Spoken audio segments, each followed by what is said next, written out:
Good morning बच्चों। आज के क्लास में हम लोग पार्शियल डिफरेंशियल इक्वेशन को क्या करेंगे, स्टार्ट करेंगे, जो कि स्पेशली फॉर बीएससी सेम 3 के लिए है। तो देखिए, पार्शियल डिफरेंशिएशन का इंट्रोडक्शन कि the partial differential equation generally arise from the mathematical formulation of physical problem. किसी भी फिजिकल प्रॉब्लम को हम लोग क्या करते हैं, पार्शियल डिफरेंशियल इक्वेशन की मदद से उसका मैथमेटिकल फॉर्मुलेशन करते हैं और देन आफ्टर उस फिजिकल प्रॉब्लम को सॉल्व करते हैं subject to certain given condition called boundary condition. और इस तरह का जो सब्जेक्ट है वो सब्जेक्ट किसके अंतर्गत आता है, तो बाउंड्री कंडीशन के अंदर आता है। और solving such an equation is known as solving a boundary value problem. और इस प्रकार से एक इक्वेशन को सॉल्व करना कि हम लोग क्या कहते हैं, बाउंड्री वैल्यू प्रॉब्लम कहते हैं। तो इस प्रकार के जो पार्शियल डिफरेंशियल इक्वेशन है, इसका जाकर के अगर आप यूजीसी का सिलेबस देखिएगा तो यूजीसी के सिलेबस के अंतर्गत हम लोगों को पढ़ना है method of separation of variable. Partial differential equation के अंतर्गत सबसे पहले हम लोगों को यही पढ़ना है फिजिक्स ऑनर्स में, फिजिक्स ऑनर्स बीएससी सेम 3। तो पहला टॉपिक यही है method of separation of variable. तो हमने क्या लिखवाया है, in this method we assume that the dependent variable is the product of two function. मतलब जो आपका पार्शियल डिफरेंशियल इक्वेशन दिया हुआ है उसको अगर हमको method of separation of variable के द्वारा सॉल्व करना हो तो सबसे पहले हम लोग क्या करते हैं, एज्यूम करते हैं। क्या एज्यूम करते हैं कि जो डिपेंडेंट वेरिएबल है आपका, जो डिपेंडेंट वेरिएबल है वो प्रोडक्ट के इक्वल होता है। तो किस चीज के प्रोडक्ट, तो product of two functions each of which involves only one of the independent variables. ये जो डिपेंडेंट वेरिएबल होता है वो इंडिपेंडेंट वेरिएबल के प्रोडक्ट के इक्वल होता है। ऐसा हमको क्या कर लेना है, सपोज कर लेना है, एज्यूम कर लेना है, मान लेना है।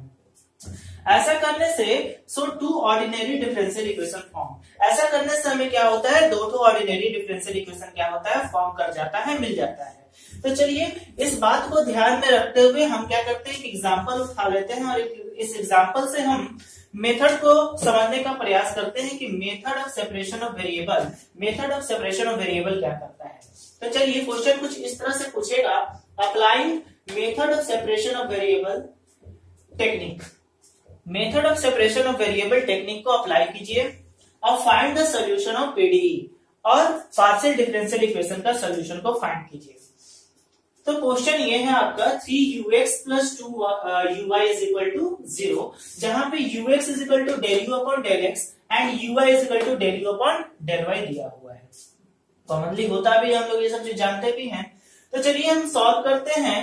तो हमने क्या किया, वी हैव गिवन, जो क्वेश्चन दिया हुआ उसको लिख लिया 3ux + 2y = 0। देन आफ्टर मैंने क्या किया, ux का मान रख दिया del u by del x, uy का मान रख दिया del u by del y। तो फाइनली हमें मिला 3 del u upon del x + 2 del u upon del y which is equal to 0। और इसे हमने क्या किया, समीकरण संख्या 1 मान लिया, इक्वेशन नंबर 1 मान लिया। अब यहाँ बोला था कि method of separation of variable में जो डिपेंडेंट वेरिएबल होता है उसको हम लोग क्या करते हैं, एज्यूम कर लेते हैं प्रोडक्ट के रूप में टू फंक्शन का जो कि इंडिपेंडेंट होता है। तो हम यहाँ क्या किए हैं, आप देखिए del u by del x and del u by del y में ये u जो है वो क्या है, डिपेंडेंट वेरिएबल है, जो कि कभी x पे डिपेंड कर रहा है, कभी y पे डिपेंड कर रहा है। इसलिए ये जो u डिपेंडेंट वेरिएबल है उसको हम मान लिए हैं कि which is equal to in the form of product of x and y, which is equal to product के फॉर्म में है, किसके, x एंड y के। और x और y क्या है मेरा, तो x और y मेरा इंडिपेंडेंट वेरिएबल है, जहां पे x जो है स्मॉल x का फंक्शन है और y जो है स्मॉल y का फंक्शन है। अब हम क्या कर रहे हैं, समीकरण संख्या 1 को ध्यान पूर्वक देखिए तो आपको यहाँ पे del u by del x का वैल्यू की रिक्वायरमेंट है और किस चीज का रिक्वायरमेंट है, del u by del y। तो हमने सबसे पहले क्या किया, इक्वेशन नंबर 2 को x के सापेक्ष x के रिस्पेक्ट डिफरेंशिएट कर दिया, अवकलित कर दिया, वो भी पार्शियली। तो on differentiating to partially with respect to X we get तो del U by del x is equal to del x by del x into Y. क्यों भाई, देखिए एक्स का फंक्शन था इसलिए ये डिफरेंशिएट होगा, बट वाई डिफरेंशिएट नहीं होगा क्योंकि y is not a function of x, इसलिए कांस्टेंट की तरह ट्रीटमेंट होगा इसका, और कांस्टेंट टर्म डिफरेंशिएशन से बाहर निकल जाता है, इसलिए इसको बाहर रख दिया गया है। सिमिलरली इसी तरीका से हमने क्या किया, इक्वेशन नंबर 2 को फिर से डिफरेंशिएट किया, बट किसके रिस्पेक्ट में, y के रिस्पेक्ट में। तो on differentiating to partially with respect to y we get the del you upon del y is equal to, अब जब del you upon del y यहाँ पे करेंगे del you upon del y, तो y का function है इसलिए differentiate होगा, बट x तो y का फंक्शन नहीं है इसलिए ये कांस्टेंट की तरह ट्रीटमेंट होगा और डिफरेंशिएशन से बाहर निकल जाएगा। तो हमने लिख दिया है x को बाहर छोड़ दिया है और del you upon del y को डिफरेंशिएट कर दिया है, इसे इक्वेशन नंबर 4 मान लिया है। अब क्या, अब मैं यहाँ पे इक्वेशन नंबर 1 में इक्वेशन 3 और इक्वेशन 4 से del you upon del x and del you upon del Y का मान इक्वेशन नंबर 1 में क्या कर दूंगा, पुट कर दूंगा। तो putting the value of del you upon del y, del you upon del x and del you upon del y in equation number 1। Equation number 1 आपको यहाँ पे दिख रहा होगा, इस इक्वेशन नंबर 1 में del you upon del x and del you upon del Y का मान रखना है। तो यहाँ आप देखिए ध्यान से, हमने यहाँ पे मान रख दिया है del you upon del x का मान यही हम लाए थे इक्वेशन नंबर 3 में, del x into y, okay. और यहाँ पे हमने फिर मान रख दिया है आपका del you upon del Y का, del you upon del Y का मान रखे थे X time del Y upon del Y, तो X times del Y upon del Y which is equal to 0। अब क्या किए, ये जो इक्वेशन नंबर मिला इक्वेशन नंबर 5, इस इक्वेशन नंबर 5 में सेपरेशन टॉपिक का नाम क्या है, method of separation of variable, मतलब वेरिएबल को सेपरेट करना है, तो यहीं से दिमाग लगाना है हमको। अब हम यहाँ से क्या करेंगे, इसको वेरिएबल को सेपरेट करना है, ये एक्स वेरिएबल और वाई वेरिएबल, दो वेरिएबल में आपको क्वेश्चन दिख रहा है, इक्वेशन दिख रहा है, तो इस इक्वेशन को हम वेरिएबल करने के लिए, वैरी करने के लिए, अलग अलग करने के लिए हम इक्वेशन नंबर 5 को क्या कर रहे हैं, एक्स वाई से डिवाइड कर दे रहे हैं। तो चलिए एक्स वाई से डिवाइड कीजिए। तो जब इक्वेशन नंबर 5 को एक्स वाई से डिवाइड किए तो वाई वाई कैंसिल आउट हो जाएगा, तो ओनली बचेगा 3 upon x del x upon del x बच गया।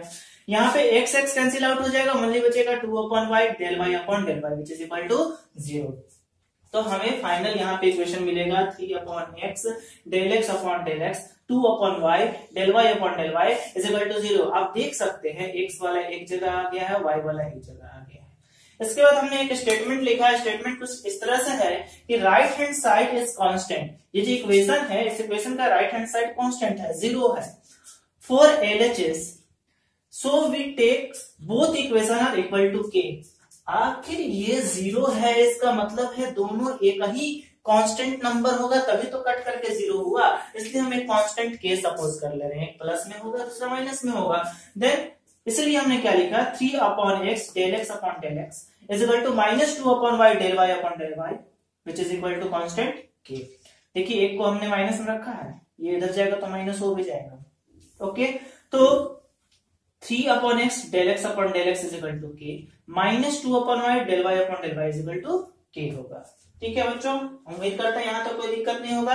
वीडियो को रोक लीजिए और रोक करके यहाँ तक कॉपी कीजिए, इसके बाद हम फिर आगे बढ़ेंगे।